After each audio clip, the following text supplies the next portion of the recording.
Good afternoon and welcome to the Rotary Club of Fort Worth.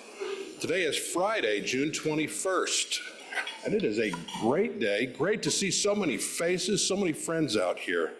I'd like to start the program today with our invocation by Terrence Butler, Director of Development at Academy 4. Terrence, come on up. Where you at? Are you coming, Terrence? Terrence, going once? Go. What? Terrence. Okay, Terrence isn't in the house. I guess I'll do it myself. Followed thereafter by the national anthem played by Wesley Gentle, Director and President of Arts Fort Worth. If y'all will, please bow and let's pray. Most gracious Father, Lord, you are the source of all blessings, all goodness in our life, and we acknowledge you and we praise you. Father, we ask that you watch over this crowd and shower them with blessings, continued blessings of service and joyfulness together as we meet today and as we go on through our lives. Lord, we thank you for Rotary and the work that it does in our own community and throughout the world. Father, we thank you for the goodness that you've provided to everyone in here and the ability to serve. Thank you for the food that you've provided for us and the hands that have made it. We ask these things in your holy name. Amen. Oh, say can you see by the dawn's early light what so proudly we hailed at the twilight's last gleam, through broad stripes and bright stars, through the perilous fight, o'er the ramparts we watched, were so gallantly streaming, and the rocket's red glare, the bombs bursting in air, gave proof through the night that our flag was still there. Oh, say does that star-spangled banner yet wave for the land of the free and the home of the brave. Thank you very much. Y'all may be seated. Thank you, Wesley. Thank you, Kirk. All right. All right. Now, Chris Harris, where are you at? I saw you. Come on up here, give us a visitor's welcome. Chris Harris is VP of Defense at Speed 3D.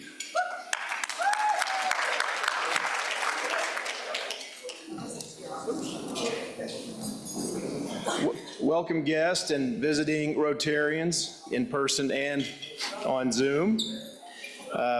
We would like to introduce a few people. Holly Maxwell, who is a visiting from the Arlington Rotarian Club, and guest Jason Ray. Kevin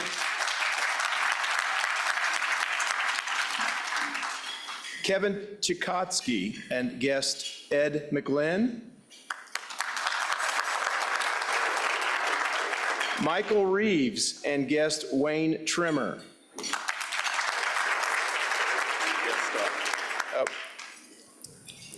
Wes Turner, guest of Chris Cobbler. Leslie Shields, guest of Michelle Krem. Sam Beasley, guest of past President Mark Nurden. Josh Friend, guest of Rosa Badeja. Garrett Hadley, guest of Kirk Driver. Steve Hinch, guest of visiting Rotarian from Fort Worth.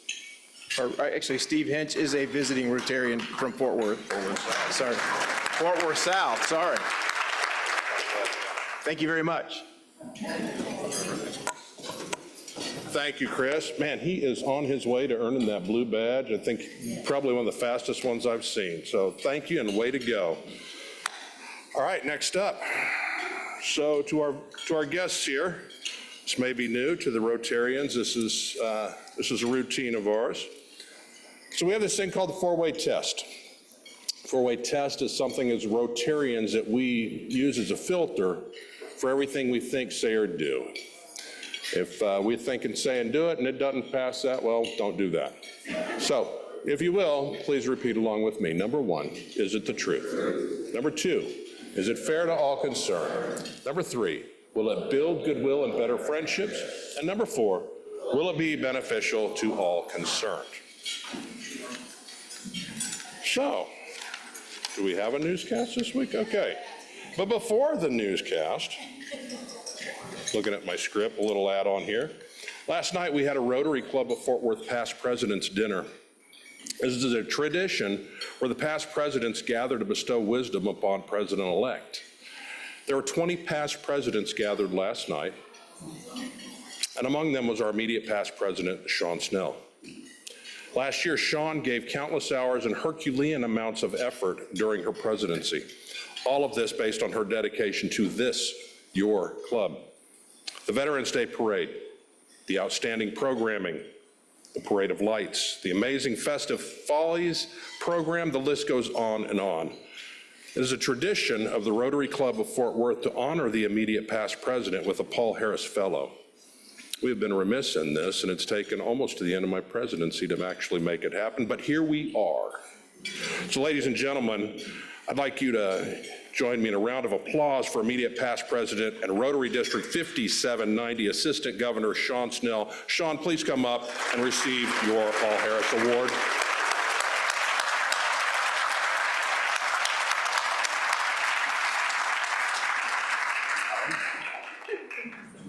Thank you. Thank you. Thank you so much. I'll say a quick word. Last year when I gave this to Courtney, I remember her saying there are easier ways to get one of these pins. But I will say this, there is not a more fun way, and it was such a pleasure. If you get the chance, say yes and clear your calendar. Thank you, Courtney. Thank you, Sean. And she truly did an amazing job running our club last year. Next up. Remember that four-way test that we just did? Yeah, let's put that aside for a few moments. I'd like to introduce Howard Alschuler, partner at Weaver, with our newscast today.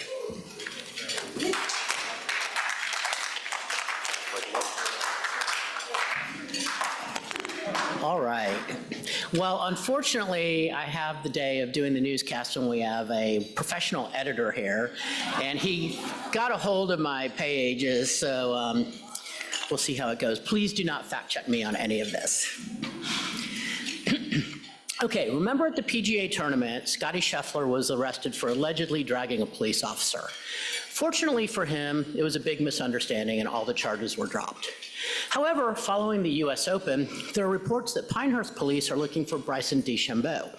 They want to charge him with murdering a golf ball, as well as stabbing Rory McIlroy in the heart. There's going to be a presidential debate next week. The candidates have agreed to some ground rules around the debate, such as 2-minute maximum responses, mics muted when the other person's talking, and no opening statements. Receiving less attention is that both the candidates have agreed to wear life alert pendants so that if someone falls and can't get up, help will be on the way. Is anyone going to Greece this year? The government announced that the Acropolis is going to be closed every day from noon until 4 p.m. The issue is that it's getting hot in Greece, and the authorities want to make sure none of the tourists suffer from heat-related illnesses. When asked further about the inspiration for closing every day at that time, the Acropolis executive director cited the policy from CVS to close their pharmacies every day for lunch from 1:30 to 2. Okay, am I the only one that gets prescriptions around here? All right, Wells Fargo recently fired a number of employees for pretending to work. Apparently they had a tool that enabled their computers to register keystrokes as if they were working remotely when they actually weren't. I don't know quite what the big deal is. Have you ever been to the DMV or a road construction site or my office? Okay, my buddy Elon Musk is at it again. Last week, Tesla shareholders voted to move the company's incorporation to Texas and approved the large pay package of about $56 billion. If the judge approves, Elon will be a richer man. What to do with all that money? What other companies can he purchase and run into the ground like X? All right, well, Siri's about to get even smarter. Apple announced that they were making investments into AI that will, among other things, allow for a more intuitive iPhone experience. So if you feel guilty that you're getting dumber by binge watching TikTok videos all day long, don't worry, Siri has your back. And she may even be able to make your work computer look like you've been working all day. All right, back to sports. One of my favorite sports is having their big event on July 4th. That's right, it's the Nathan's Hot Dog Eating Contest. However, it's not going to be as exciting as previous years because Joey Chestnut is not going to be able to compete. He's been disqualified because he's been endorsing a company that makes plant-based hot dogs. I'm not sure I understand that. Aren't there already plant-based materials in hot dogs? And critters? And who knows what else?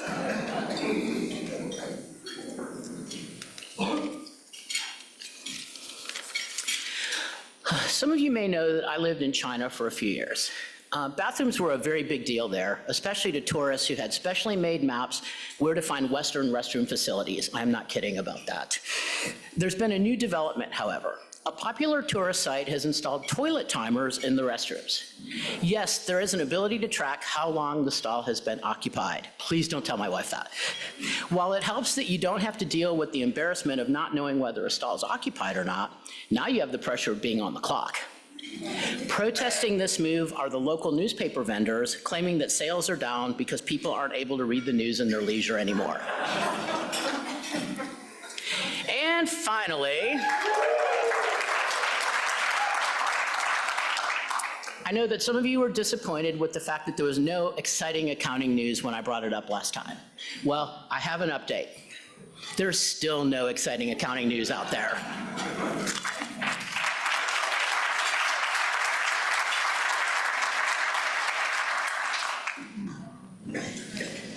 All right. Thank you, Howard. That has got to be the toughest job in show business. Now, time for some announcements. To conclude our spring grants, Vice President Kathy Sheffield, Chief Advancement Officer at Lena Pope, come on up, madam.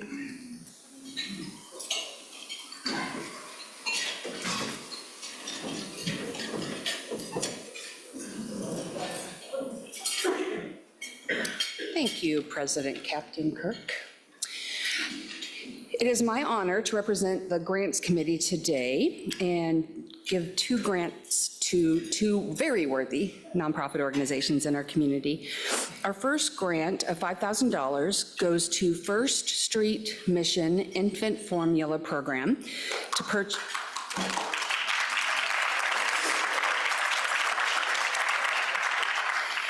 This money will be used to purchase 125 cans of infant formula for parents and caretakers of infants who are 12 months of age and younger. And accepting the check is Bernie Schiffler.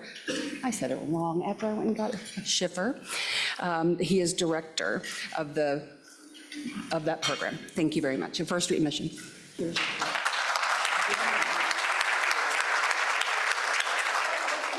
We're going to do one after.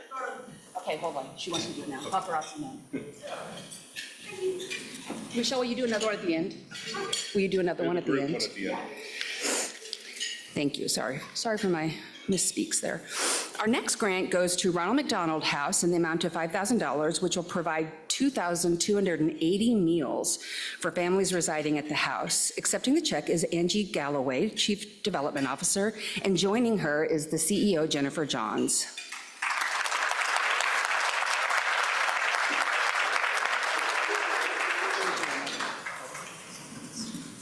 Thank you.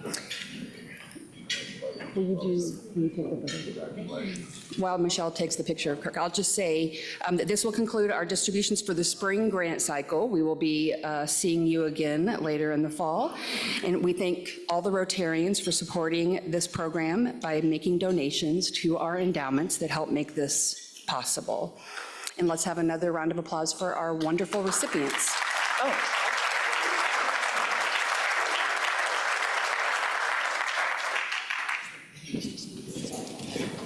Do you have another one? Okay. Thank you very much. Vice President Kathy. Real quickly, had a late arrival. So my boss's boss is here. I'd like to introduce to you Assistant Chief of the Fort Worth Police Department, David Carbajal. Chief? So all these guys keep filtering in because we have a graduation and some of them can't make it next week for the roast. And so they want to see what this is all about. So welcome, Chief. Glad you're here. All right. Next up, we got some second readings. Stepping in for Secretary Maddie Compton as President-elect. As of next week, this is going to happen. Rebecca Montgomery, Principal of Montgomery Strategies. Come on up and let's do these.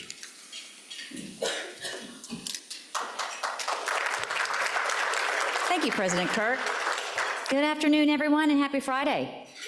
Today, we have 3 proposed new members. Second readings. Our first second reading is Becky Ramirez. Becky is a 2024 RMBA Award winner.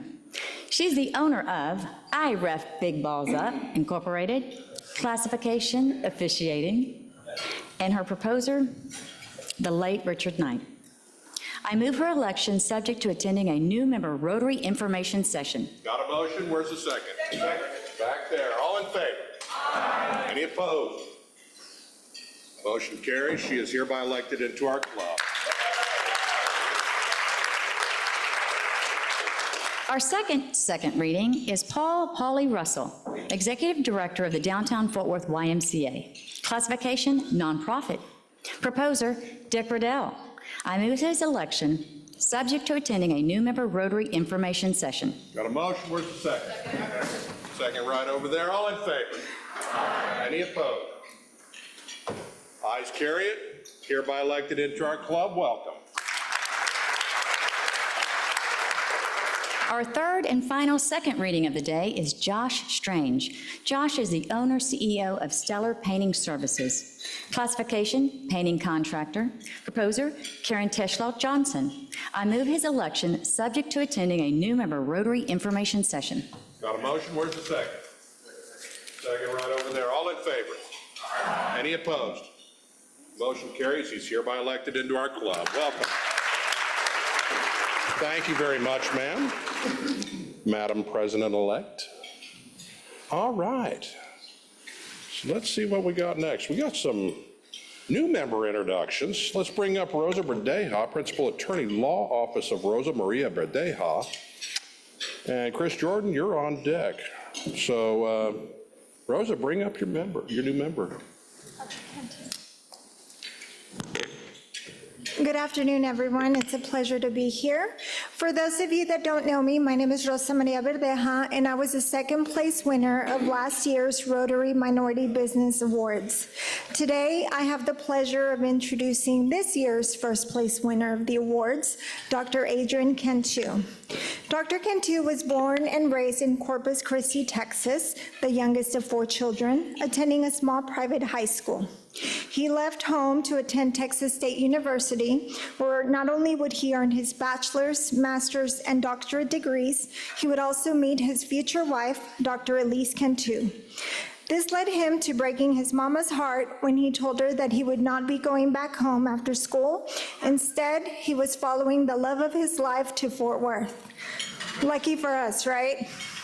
Dr. Cantu embodies the very essence of Rotary's values and ideals. He is passionate about service, community, and making a meaningful impact in the lives of others.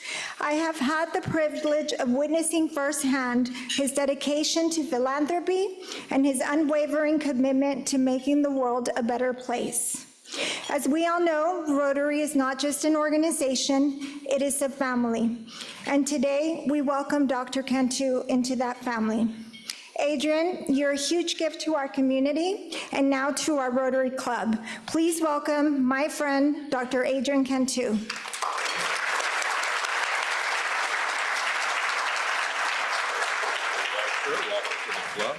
Say a few words here. Okay. Yeah. Hi, everybody. Thank you, Rosie, for the incredible words. Pleasure as always. I am honored to be standing here before y'all. I know I haven't met all of y'all yet, but I do look forward to meeting each and every one of y'all. If y'all want to grab a coffee sometime, just let me know, and we'll figure that out. I know we're supposed to share a little bit of a fun fact about ourselves. So something that kind of stood out to me was during my first year of playing in a bowling league, we actually won that league. I had never really played bowling at all, but I actually finished that with the highest handicap series with an 871. So if any of y'all want to go bowling, let me know. I would love to go. Thank you. Thank you, sir. All right, Chris Jordan, come on up. Oh, you have one more? Oh, sorry. Wow. Dominique. Next, I would like to introduce you to another dear friend of mine and last year's sixth place winner of the Rotary Minority Business Awards, Dominique Anderson. Although Dominique was born in Abilene, she quickly made her way to Fort Worth because clearly she knows what's good, and she has resided here her entire adult life. Prior to relocating to Fort Worth, she attended Abilene Christian College, where she earned her bachelor's degree majoring in electronic media, graduating magna cum laude. She is currently working on her master's degree in film and TV. Dominique's attraction to Rotary began when she learned about the Rotary four-way test. She strongly felt that the values and ideals of Rotary aligned with her own personal values and ideals. I had the pleasure of meeting her through our service work in the community, and we both share a passion for helping small businesses thrive. In 2013, Dominique founded Blissful Sky Studios, specializing in crafting captivating video content tailored to businesses. I've seen her work many times, and you probably have too, because she has worked with many local businesses and organizations, and her work truly is captivating. Fun fact, her work was recently featured this week on Good Morning America during a Juneteenth segment for Habitat for Humanity and Opal Lee. Yes, let's clap to that. Dominique, we are so excited to welcome you to our Rotary family. We are lucky to have you. Everyone, please join me in welcoming Dominique Anderson.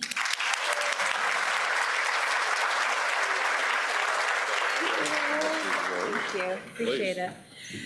Aw, thank you so much. That was so kind, and I feel very blessed to be here. So I wanted to join the Rotary Club of Fort Worth because its mission and principles deeply resonate with my own values. The club's commitment to service and ethical leadership aligns with my personal and professional aspirations, and I'm eager to contribute and collaborate in meaningful work that drives and changes and promotes for the common good. Something interesting or just worth noting that I would like to share. It's a little vulnerable, but I'm willing to be vulnerable in this space. So growing up, I grew up in poverty. I was raised by my single mother. She did the best she could with the resources she had, but it was a struggle. We moved often, living in cockroach-infested trailers and rental properties. Our cars were repossessed often, and we got by living off of food stamps and minimal child support. I look at my life now, and I thank God, and I'm grateful for where I am today and how far I've come. I have a successful business in Fort Worth, and I feel the love and support of the Rotary community. Thank you for supporting me, but not only me, but my small business as well. Thank you.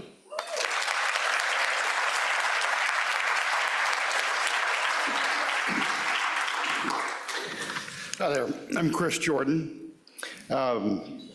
Please join me in welcoming Johnny Anderson, the president of On the Spot Solutions. He was one of our top RMBA winners this year. But Johnny's connection to excellence runs deeper than his business success. Johnny grew up almost next door to Estrus Tucker.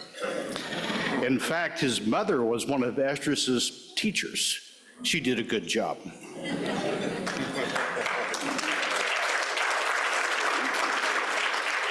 After high school, Johnny's dedication took him to the Air Force. Upon his honorable discharge, he honed his salesmanship skills in various positions. At 53, he wanted to find out if an old dog could learn new tricks. So he traded his suits for textbooks and earned 2 degrees, a bachelor's degree in business administration from Tarleton, and also a master's in literature from the University of Houston, and he still reads 25 books a year. It was during his military service that Johnny's keen eye for detail, some might say OCD, blossomed into a powerful asset. Johnny's passion for organization and cleanliness isn't just talk, it's the driving force behind On-the-Spot Solutions' success. No wonder our company, Electroacoustics, just signed a contract with them. And Johnny's dedication extends beyond his business. He's already actively involved in serving on the Veterans Committee. It's clear Johnny brings the same drive to everything he does. With a leader like this at the helm, On-the-Spot Solutions is sure to keep sparkling. So please welcome Johnny. I think he might even have something interesting to say about himself.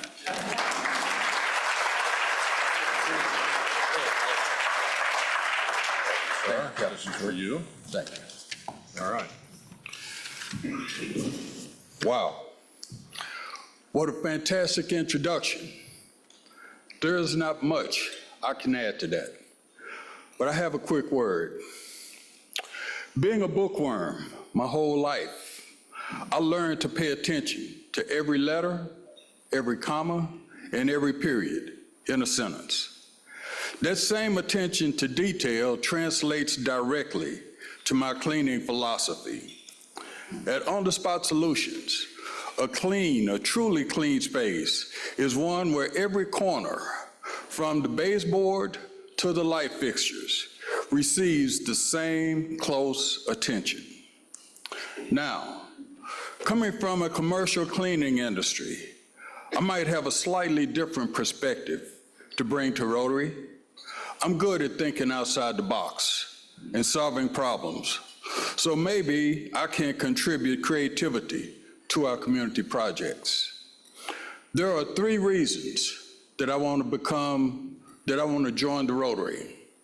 Number 1, this club has a rich history of making a real difference in our community, especially with your work with the minority-owned businesses. And I'm impressed by that, and I'd love to use my skills and energy to keep that legacy of service going strong. Number 2, Rotary brings together all sorts of successful leaders from across the city. Being surrounded by such accomplished individuals would be a fantastic way to expand my network and provide valuable learning opportunities. And number 3, Rotary has this incredible sense of community and camaraderie. Making a positive impact alongside new friends is the most powerful motivation for me. Thank you.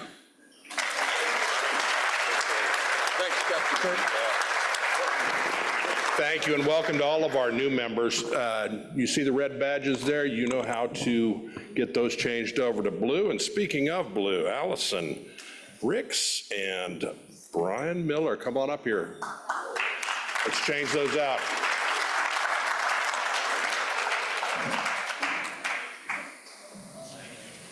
Brian, I got that for you. All right, thank you very much. Thank you to both of you and all you red badgers. Again, let's get those swapped out quickly. All right, next up, we're to the main event. Chairperson of the day, Mike Herman, Chief Operating Officer of Whitley Penn. Come on up here and tell us who's speaking to us today.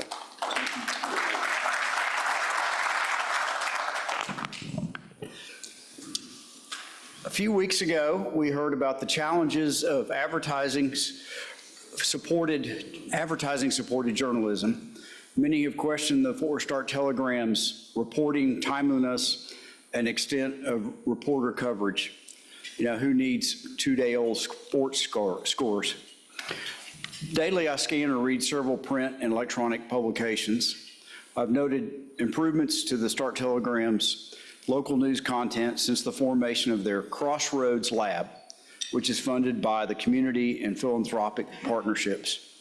Daily, I seem to find little nuggets of helpful information.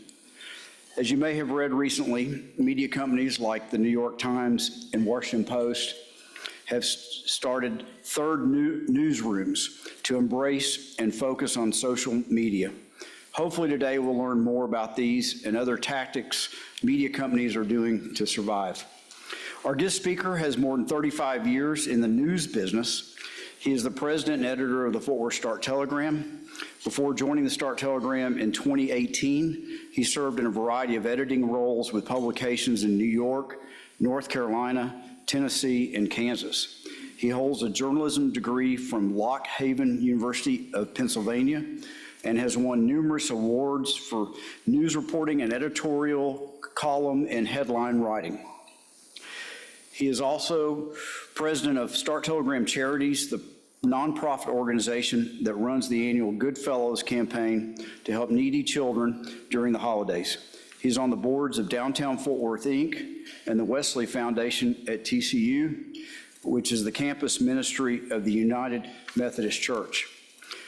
He and his wife, Jean, a public school teacher, have 2 adult sons, Ben, an engineer in Boulder, Colorado, and Luke, a medical school student at UT Southwestern in Dallas. And now, so that I don't become the program, please join me in welcoming Steve Kaufman.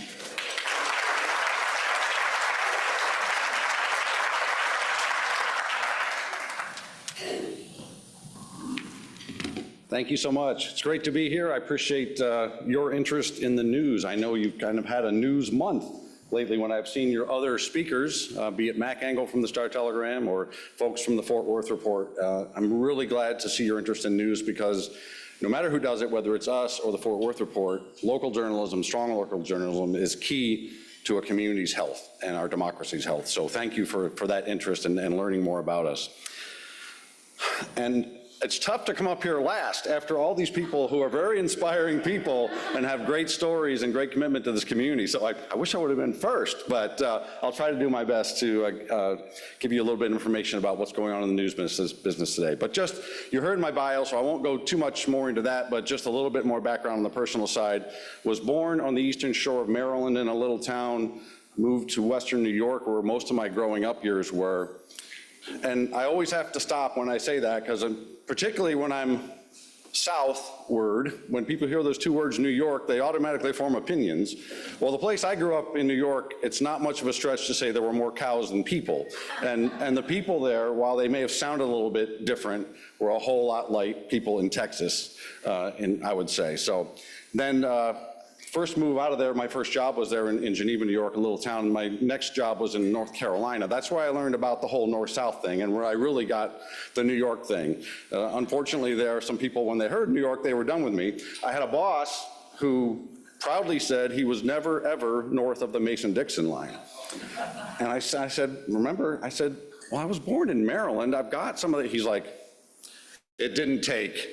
It's like, okay, I'm not going anywhere with that one. But anyway, about 38 years in the business. When I started, one of my internships, I was on an electric typewriter. So gives you some idea of the scale of change that I've witnessed. And it's a good thing we got out of electric typewriters because you had to type your stuff, and if you made an error, you had to type a code in that would basically make the machine go backwards and eliminate the error and then go. I would have never survived because I'm a terrible typist and I need word processing programs and things like that. In all these years, I've stopped the presses sometimes for errors. Only one time have I seen the presses stop for a news story, and that was I was doing an internship at the Lock Haven Express in Lock Haven, Pennsylvania, and the date was January 28th, 1986. Any guesses of what the presses might have stopped for? Challenge or explosion? It was an afternoon paper. Afternoon meant they probably went to press around 11:30. I think that's about when that explosion happened. Stopped the presses, replate, and for that big thing. So been through a lot in my years, and now after being on an electric typewriter, can pretty much put out the paper from this right here if I had to, which gives you an idea of the change in our industry. So that's a little bit of the backdrop. I want to talk to you about some big picture things with the news industry, and I know you've heard some of that recently, and then I want to talk to you more about the Star-Telegram, and while despite some of this big bad news out there for the news industry, there's reason to be excited and hopeful about the Star-Telegram and the future of local news with us. And I'm going to apologize, oops, that my slides are my notes, and I wasn't anticipating they were going to be back there, so I'm going to have to turn every now and then to get my notes for you. I kind of speak off the cuff, but These are some pretty sobering numbers, and I happen to know, just from people I've talked to and maybe seeing some of you, we've got some print readers in here. I'm not making a comment about your age. Well, maybe I am, but when I get asked, why is the paper smaller? Why is there less in it? And why the heck am I paying more for it? That doesn't make any sense, right? That's why. Wes Turner knows these numbers. He's lived them, as I have too. And you go back to pre-recession, you see, the newspaper industry was about a $50 billion industry. Come 2022, down to $9.8 billion. That, for the Fort Worth Star-Telegram alone, is tens of millions of dollars in revenue that's gone and it's not coming back. Thus the change and the disruption.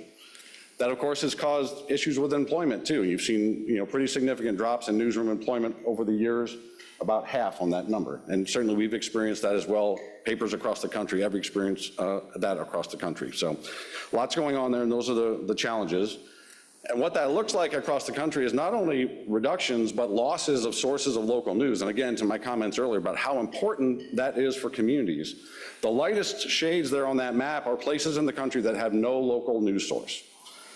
The medium shade, kind of the grayish one, are areas where they may have one local news source. In a lot of cases, that might just be a weekly paper with one reporter, something like that. The darker blue are in better shape. Certainly we're in that position here where we have multiple sources of local news. But again, that's a big deal and something we need to pay attention to.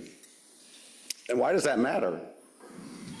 Because, as I said, local newspapers and strong local news sources make communities better. And I'm not just making this stuff up, it's studies. There's the source on the bottom there that talk about the good things that happen when you have a strong local news source, and that's very important.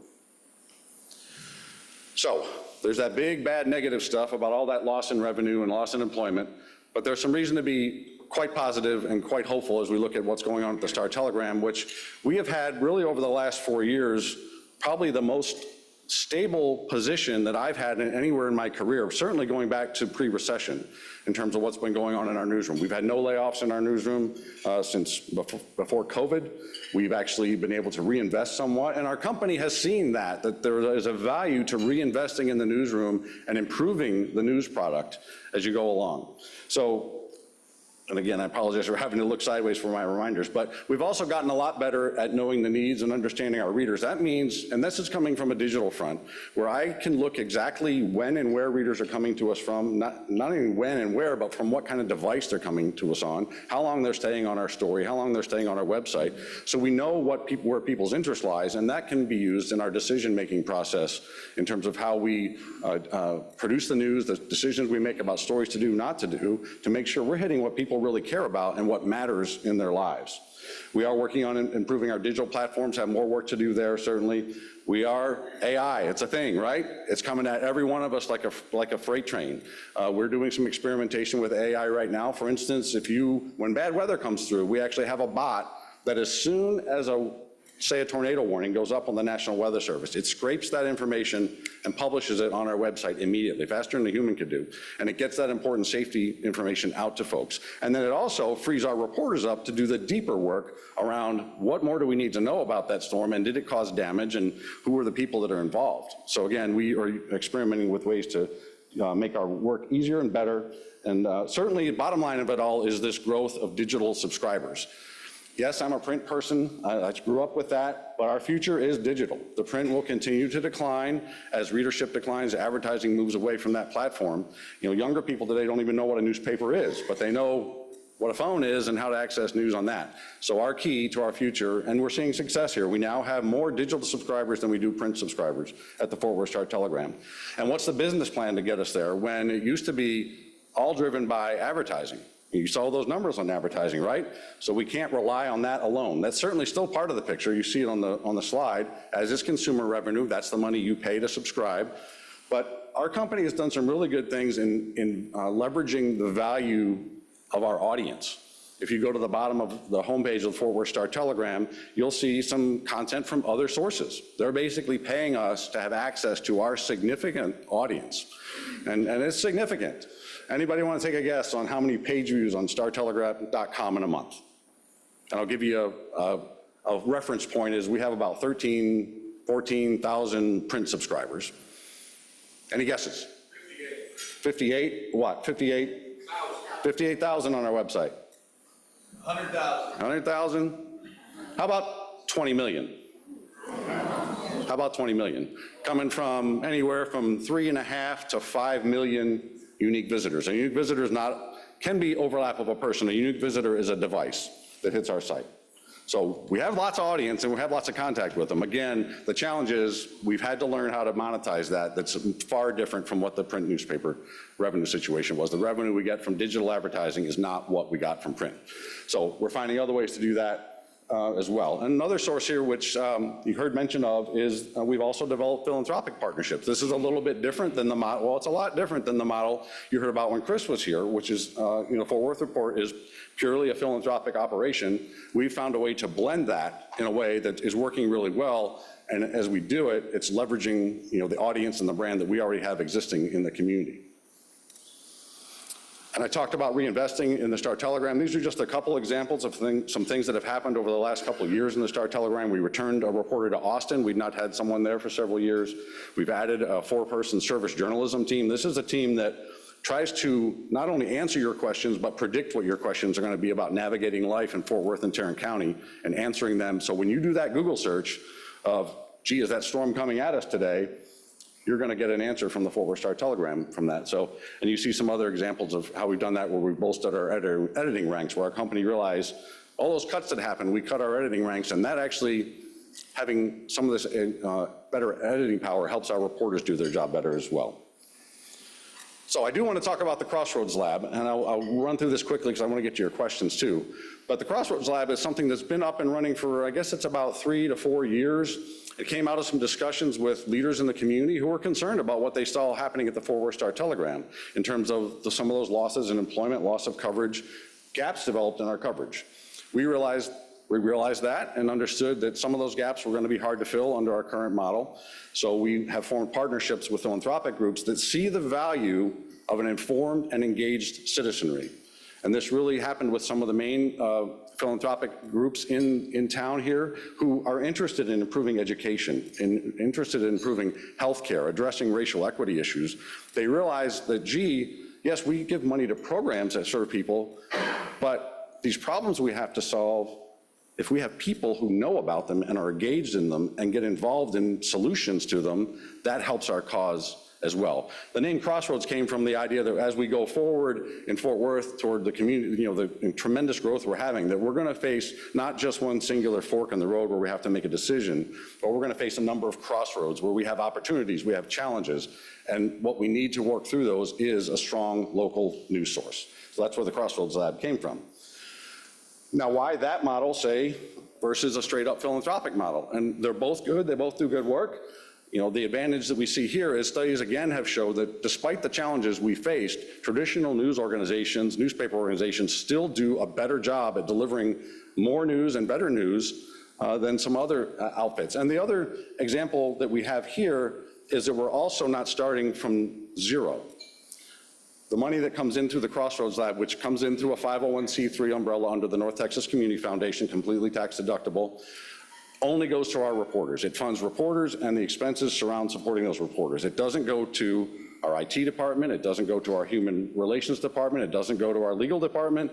McClatchy is investing their money and their cost and their skin in the game to pick up those costs. So the bang for the buck, if you will, is there. And the audience, as I said, is already an existing well-known audience and well-branded audience in the community.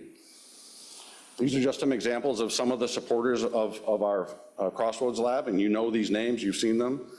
Really excited to see HEB coming on board. They're making some major investments in Fort Worth and Tarrant County, and had the opportunity to speak with them about an opportunity to invest in the community in a different way.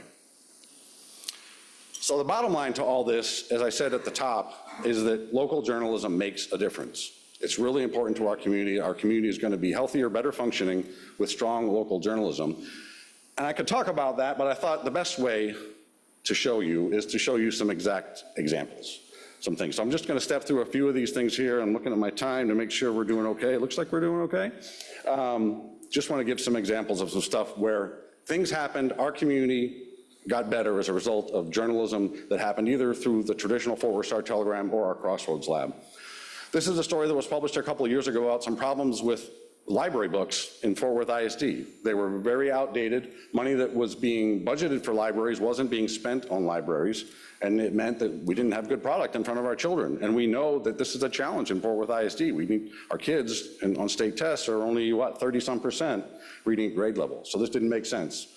We pointed this out to the community. Within a day or two, someone donated $2,000 to a school library to improve their book collection. Momentum also built around this issue, and Fort Worth ISD now has different policies about budgeting for their libraries and has updated their book collections. Again, local journalism calling attention to a problem, getting people engaged, involved, and bringing solutions. We also helped set the agenda on things, and this is another education example. There was some concern in the community, among members of the community, groups in the community, about a disconnect in what parents see on their report cards versus how the kids are really doing on the STAR test. Parents getting seeing their kid getting an A in reading, but weren't having access or seeing that the same kid was not passing the STAR exam in reading, and having a false sense of security about how their kid was doing. So there were some voices rising up in the community about this. Silas Allen, a member of our Crossroads Lab, did a story about it. There was some research that had been done that he was able to amplify. He was able to amplify those voices. And not too long ago, within the last month or so, we've done a story, as has, I believe, the Fort Worth report, about how Fort Worth ISD now has a better portal for parents to have better access to that information, to be better informed about their kid, and therefore engaged in helping their kid get better if needed. I'm trying to see what this one is. Oh.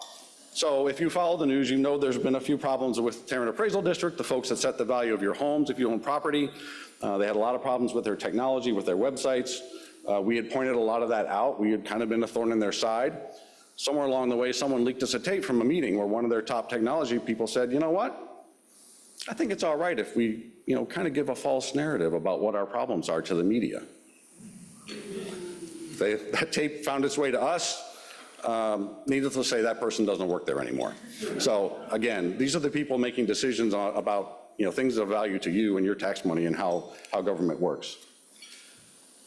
And I've just got a couple more here. This is a great example, fairly recent. A couple from around Fort Worth had been battling the MTTA for months over more than $1,000 in tolls that weren't theirs. They couldn't get an answer. They couldn't get anybody's attention. They couldn't get it fixed. They finally saw a story in the Star Telegram where we had held some government agency accountable for something, and they said, well, maybe these guys can help. Our reporter in one day made a phone call and an email. By that night, their bills were forgiven. Again, being a voice for people who don't have a voice and having the power to make change. This is probably something I'm most proud of in my tenure here at the Star Telegram. We did a project a few years ago called Life and Death in 76104. And you may be familiar with what that's all about. So UT Southwestern did a study that showed people in the 76104 zip code, which by the way takes in our hospital district, have the lowest life expectancy in all of Texas. I put a simple question to my staff, why? Answer that question, why? And of course, there are many reasons, some of which you could predict. But after we did that project, people invested in helping that community. There were pop-up clinics, there were food bank closets opened, and you see there a quote from Leah King from the United Way that project caused them to invest in a maternal and infant health program, not only in 76104, but elsewhere. And last one, and then we'll get to questions. Sometimes we just help one person, and sometimes it comes from what might be a completely innocuous piece of journalism. This was, again, from a reporter in our Crossroads Lab. I would have called it just kind of your routine feature on the AIDS Outreach Agency and the work they're doing in the community, the challenges they face, how they're trying to improve the situation with AIDS in our community. I frankly didn't think a whole lot about that story. But not long after it, the reporter got a note from someone representing the AIDS Outreach Agency. Someone in the Tarrant County Jail who had AIDS read that story. The person wasn't getting the services they needed, the medical help they needed, and it's not it's not too much of an exaggeration to say their life was in danger. But they got connected with the AIDS Outreach Center. They went to them with this story in hand. They got help. And then you see the quote there. It's not basically crediting the reporter with saving someone's life. That kind of stuff gives me goosebumps. And that kind of stuff is why I come to work every day. And that kind of stuff is why what we do is important. And I just hope you can see that. It's tough these days, particularly with the online products. And by the way, that's the answer to your due-day-old sports scores. You just go online, we got you covered. But it's really important to what we do, and that's a key to our moving forward, is getting people to realize the value of that. To pay $15 a month for an online subscription to the Star-Telegram, you're contributing to this. You're helping to make this happen and helping to make our community better. You read the stories, you get involved, you write a letter to the editor, you go speak at a city council meeting. That's all making us, our democracy in our city, a better place. So if you want to help, there's ways to do that. There's a link there if you want to donate $5 to the Crossroads Lab. Would love to have that. Again, it's tax deductible. If you're interested in a more major donation or a philanthropic setup to fund the Crossroads Lab, you can just contact me. And as I said, just if you can read and get involved in your community, that's the best thing you can do and the best way you can partner with local news to make our community better. With that, I'll stop and take questions. I think. Let me ask a question. Yep. Talk about the addition of 4 people in one of your groups to improve local news coverage. Tell me, or tell us about the demographics of those 4 people. Are they old folks like, or senior folks like me? Not what my buddy Sam here, the young guy. Yeah, our staff generally, particularly our reporting staff, generally leans toward earlier career people. I will say the 3 reporters on that, they're probably all below 30. 2 are Hispanic people, and 1 person is an African American. Their editor, who is moving on from us, is Filipino, and he has been in the business for 20 plus years. And all our editing team, as a matter of fact, at the Star-Telegram, I don't think you could find any of them that have less than 20 years experience in the business. So we've got some very experienced leadership. Yes, we have some younger staff, we train younger, but they've got some really good teachers. Other questions? Yes. In the days of West Turner, where I have an arts company and theater company, and we spent a huge volume of our dollars with the Star-Telegram because they were philanthropic. For every ad we bought, they gave us 2, and it was the key to selling out a house. And the fact that we have voices in the arts, editorials, and reviewers, and all of that has stopped. And so I'd love to know inside the company how much energy is driven to the arts in the city that is overflowing with entertainment and theatrical adventures that are quite old, 35, 40, 50, but without the voice of specifically the Star-Telegram, all of us are hurting, having to become our own reviewers, our own voice, and great that we can have a website, but it's not the same as someone from your company saying you cannot miss this at Circle Theater, go now. And so we have all been struggling as a result of not having you as a partner, and you've been an incredible partner. So I'd love to know inside this new Star-Telegram, where are the arts? And you certainly, the question is about arts coverage and lack of that. And that's certainly one of those gaps that developed through those years when we were doing a lot of cutting.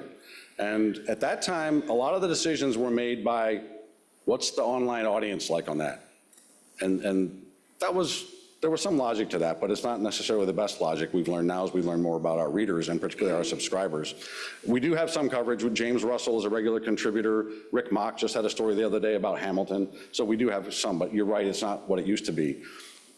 This is a tough sell because of that audience thing. And you actually hit on a great thing. Part of my plan for Crossroads Lab has always been to bring in an arts reporter. And I've talked with people in the arts community about that, of getting contributions to specifically fund even a part-time person. And I've not had much success. Maybe you can help me to convince some people, what if we funded a part-time reporter to cover that? Well, and reviewing Hamilton is a no-brainer, but it's not local. Right. I think what's missing is people want to buy their local and support Fort Worth. And if one day you just don't say Cowboys and culture, and you just say Cowboys and something else, it's not the Fort Worth I think we all dream of. So your Live Theater League would love to come sit at your office. Happy to. Figure out how we can help fund someone, because the local news is important. Hamilton, everybody knows. We just want somebody to know about 100 days at Circle Theater. I'm not at Circle Theater, but I saw it last night. Let's talk. Let's talk. I'll come see you. I love it, yes. Yes, sir. So, as the industry has bottomed, you've cut the news staff half since the last 15, 18 years. Have y'all seen the bottom, or is there more to go? It feels like we have at the Star-Telegram, but on that, I will also say you never know what's around the corner. As I said, we've had an incredible period of stability over the last 4 years that I haven't experienced in 15 or 20 years. So it feels that way. Now, we still have to go through the transition of print, and eventually the print product will go away. Literally the print readers are dying. So we've been experimenting that in McClatchy markets, some smaller markets, going to 2 and 3 days a week in print and going to mail delivery because as the numbers get fewer, the economies of scale of that delivery just don't work. You have routes that are a bajillion miles long so that someone has a chance of maybe making some money on it. And so those changes are going to come. But that is a good thing. It needs to happen. And I don't know, I wouldn't call that the bottoming it out, but that's part of the transition to a fully digitally sustainable media company. So not a hard answer to your question. I think we feel that way right now at the Star Telegram. That could all change tomorrow with some big thing that we don't see coming at us. But we've had a period of stability unlike any other I've seen in 20 years. Okay, back here, yes. Well, I'm still alive. Thank you. I still get it too.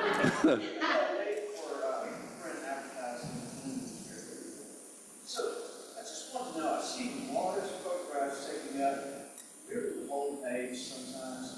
What is the inside baseball business model having that much devoted to a photograph that squeezes out? You're seeing, I think you're referring to that on like some inside pages in the A section or on the sports section. The front page. Oh, the front page, the shift we went to on Sundays on the front page was decidedly a decision that we wanted to do where we wanted to have more of a magazine look. And the decision behind that was really, frankly, what you've heard is the paper is not a vehicle for breaking news anymore. So we want to focus on the enterprise, the deeper things. So we wanted, in the case of the Sunday thing on the big cover, we want it to be like a magazine cover is what it is. And then you have the 3 or 4 pages of an in-depth article inside. Mixed reviews on that, quite honestly, but some people have really enjoyed it. I get some other email that don't, but that's the thinking behind that one. That's up to you. You take them. You take. One more question, last question, right here, Adrian. Y'all use any kind of paywall? Yes, we do use a paywall, and it varies. We've been messing around a lot with that lately in terms of it used to be you would get 3 to 5 free views in 30 days or so. We sometimes have experimented where you get none. Right now, speaking of AI, we're using an AI tool to basically interpret that person coming to our website of whether is there a propensity to subscribe there or not, and making a decision as to whether they see a paywall or not. So, example, someone who is a fan of the Dallas Cowboys, but they don't live here, they get on a Clarence Hill story from California, they're probably not going to see the paywall. But if you're here, you might.